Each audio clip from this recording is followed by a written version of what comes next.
नमस्कार दोस्तों, आज का जो हमारा विषय है वो है 5 शब्द क्या हैं, 5 शब्द कौन कौन से हैं और 5 शब्दों का स्थान क्या है।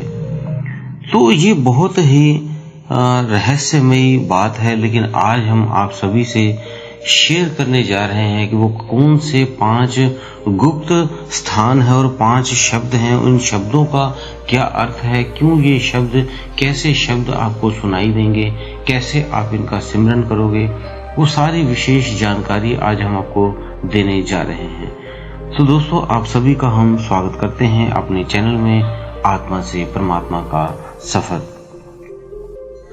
तो दोस्तों, जो 5 शब्द हैं ये हमारे वेदों में ऋषि मुनियों ने, साधु संतों ने, सभी ने इसका बहुत ही बारीकी से इसको बताया है। जैसे गुरु गोरखनाथ हैं, वो जो नाम जप करते हैं उन 5 शब्दों में से 2 शब्द वो बहुत ज्यादा करते हैं। एक तो ज्योति निरंजन का जाप बहुत करते हैं और अलख निरंजन शब्द को बहुत बार उन्होंने अंकित किया है, बहुत बार उन्होंने बताया है, बोला है। तो दोस्तों, ऐसे ही जो संत रविदास जी हैं, उन्होंने सोहम जप को बहुत महत्व दिया। सोहम सोहम जप ले भाई, सोहम जाप को ये भी उन 5 नामों में से एक नाम है। ऐसे ही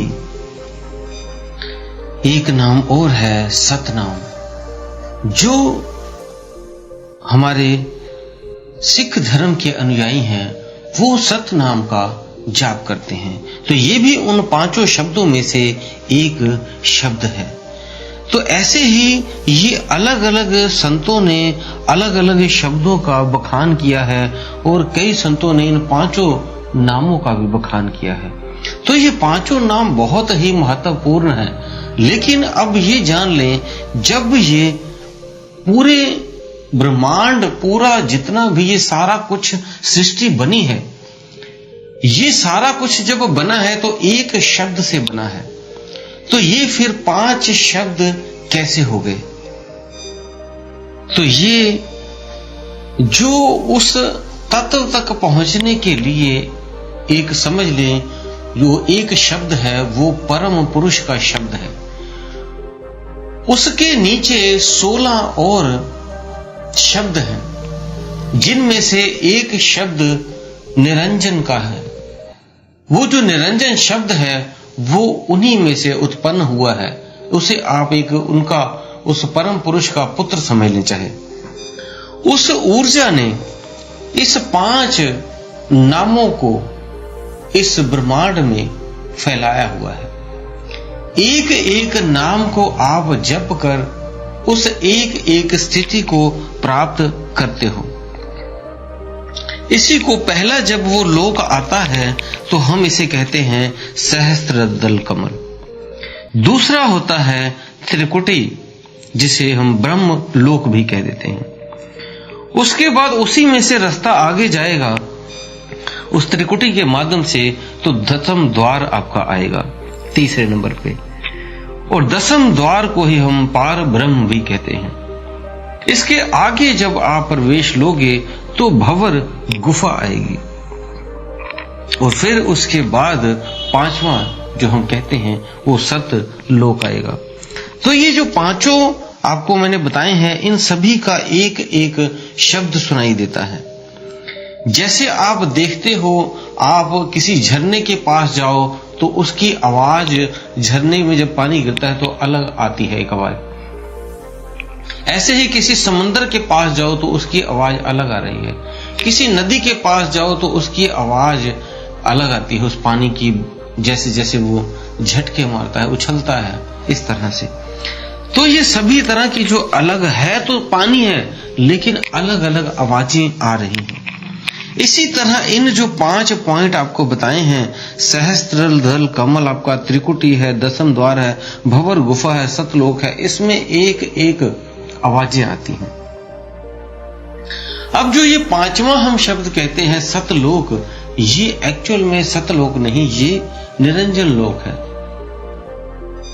तो इस निरंजन ने ही ये 5 शब्द बनाए हैं। इसके ऊपर परम पुरुष है, वहां का भेद भी हम आपको, उसका भी आज थोड़ा सा हम विश्लेषण करेंगे, बताएंगे आपको। तो जैसे जैसे वो आपको बताया, नदी का पानी एक आवाज, एक संगीत सुनाता है हमें, झरने का पानी एक अलग आवाज हमें सुनाता है, ऐसे ही नदी का पानी जब गिरता है तो एक अलग आवाज सुनाता है। तो इसमें भी हम जिस भी जगह पहुंचते हैं तो एक आवाज सुनाई देती है। तो पहले जैसे हम कहते हैं नाम जप करना है, तो जब सहस्त्राल दल में और फिर त्रिकुटी में और फिर दसम द्वार में, फिर बवर गुफा में, फिर निरंजन लोक में, यहां जब आप पहुंचते हो तो आपको अलग अलग आवाजें सुनाई देती हैं, जिसे हम 5 नाम कहते हैं। वो 5 नाम आप जान ले, कौन सी आवाजें यहाँ पे आपको इस स्थिति पे सुनेंगी। वो जो 5 शब्द आपको सुनाई देंगे उसमें है ज्योति निरंजन, ओमकार, फिर आपको सुनाई देगा ररंकार, फिर आपको सुनाई देगा सोहं, और फिर आपको सुनाई देगा जिसे हम निरंजन कहते हैं। वहां सत नाम कह देते हैं लेकिन वहां पे निरंजन सुनाई देता है। जिसने इस पूरे आपको ब्रह्मांड में कैद करके रखा है वो है निरंजन। इसके पार है परम पुरुष, दसम द्वार में नहीं, वो 11वें द्वार में परम पुरुष आपको जो सतलोक है वो मिलेगा। ये जो सतलोक 5वें नाम में हम बताते हैं, ये सतलोक नहीं, ये निरंजन लोक है। यहां आप कह सकते हैं अलग अलग भ्रांतियां हैं। कबीर साहिब जी ने इसके बारे में पूरा विस्तृत जानकारी दी हुई है, आप कबीर संहिता में इसको पढ़ सकते हैं। तो पहले जान ले इस स्थितियों में पहुंचने के लिए आपको करना क्या होगा। जैसे जैसे आप ध्यान करते हैं तो हमारे शरीर में 9 द्वार हैं, जहां पहला गुदा द्वार है जहां से आप लैट्रिन पास करते हो, दूसरा लिंग स्थान है जहां से आप मूत्र विसर्जन करते हो, लिंग स्थान। फिर उसके बाद आपका मुंह हो गया जहां से आप खाते हो या बोलते हो। उसके बाद 2 आंखें हैं, फिर 2 कान हैं, और फिर 2 नासिका के छिद्र हैं। ये जब सारे छिद्रों को आप देखते हो तो सारे छिद्र मिलाकर 9 छेद होते हैं। ये 9 द्वार हैं जो आपके बाहर की तरफ खुले रहते हैं और बाहर मुखी बनाते हैं। जैसे जैसे आप ध्यान साधना में बैठते हो, मेडिटेशन करते हो, तो 9 द्वार आपके अपने आप लॉक होने शुरू हो जाते हैं। जैसे आप सो जाते हो तो आपको कई बार आप बुलाता है कोई तो आपको सुनाई ही नहीं देता। आप के सामने कोई बैठ के बातें भी करे, आप गहरी नींद में सोए हुए, तो आपको उनकी बातें भी सुनाई नहीं देती। मीन्स कान काम करने बंद कर गए, आंखें देखनी बंद कर गई, आप उसके जवाब भी नहीं देते क्योंकि आपको तो समझ ही नहीं आया कि क्या बोल रहा है, क्योंकि आप तो एक गहरी निद्रा में चले गए हो। इस तरह ये सारे जो छिद्र हैं ये अपने आप बंद हो जाते हैं।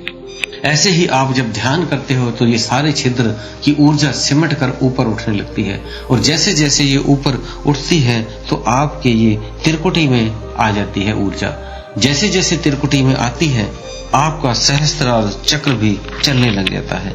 उसके बीच में एक सेंटर पॉइंट दोनों के मिलाव में जब बनता है तो वहां से आपका 10वें द्वार में प्रवेश होता है। वो जब 10वें द्वार में आप प्रवेश लेते हो फिर आगे का आपका सफर शुरू होता है।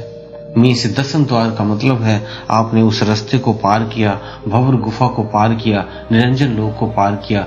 फिर आगे के लिए सफर के लिए आपको गुरु की आवश्यकता पड़ेगी। आप सिर्फ उस निराकार तक पहुंच सकते हैं जिसे हम एक शब्द कहते हैं, लेकिन उसके आगे का भेद वो 11वें लोक में है। तो ये जो आप अलग अलग जगह पे जाप करते हो, इसकी जगह आप सुनेंगे तब भी आपको यही शब्द सुनाई देंगे। ओमकार का आवाज सुनाई देना, ररंकार की आवाज सुनाई देना, आपके श्वासों में सोहम का जाप चलना। जैसे ही आप देखते हो आंखों पे आपका ज्योति निरंजन की आवाज आती है, त्रिकुटी में आपके ओम की आवाज अपने आप आती है, क्योंकि ये शरीर ही आपका पिंड ही ब्रह्मांड है। ऐसे ही श्वास में सोहम जाप अपने आप सुनाई देता है। ऐसे ही दसम द्वार में जब आप पहुंचते हैं तो ररंकार की आवाज आपको सुनाई देगी। इस तरह से ये आवाजें आपको नाम जप करने की जरूरत नहीं है। ये तो इसलिए हमारे साधु संत जो ऋषि मुनि हैं वो बताते हैं। संत कबीर जी ने भी जो संत रविदास हैं उन्होंने सोहम का जप करने को नहीं सुनने को बोला है। जैसे आप श्वासों में सुनेंगे तो आपको सोहम जाप अपने आप सुनता हुआ सुनेगा। इस तरह से ये सारे जाप आपके भीतर चल रहे हैं। ये पिंड ही ब्रह्मांड है, इसको आपने सिर्फ सुनना है। पांचों शब्दों को सुनते सुनते आप पूरे ब्रह्मांड को जान पाएंगे, उस निराकार को जान पाएंगे और फिर आगे का भी सफर आपका तय होगा 11वें द्वार की ओर और वह रास्ता आपको ले जाएगा सतलोक के पास, जो आपका 11वें द्वार पार करने पे होगा। तो दोस्तों, उम्मीद है दी हुई जानकारी से आप संतुष्ट होंगे। फिर भी कोई आपका प्रश्न है तो आप हमें कमेंट बॉक्स में लिख सकते हैं। वीडियो को ज्यादा से ज्यादा लाइक करें और अपने दोस्त मित्रों में शेयर किया करें ताकि वो भी अपना अध्यात्म जगत में आगे बढ़ सके। इसी के साथ हम विदा लेते हैं। धन्यवाद।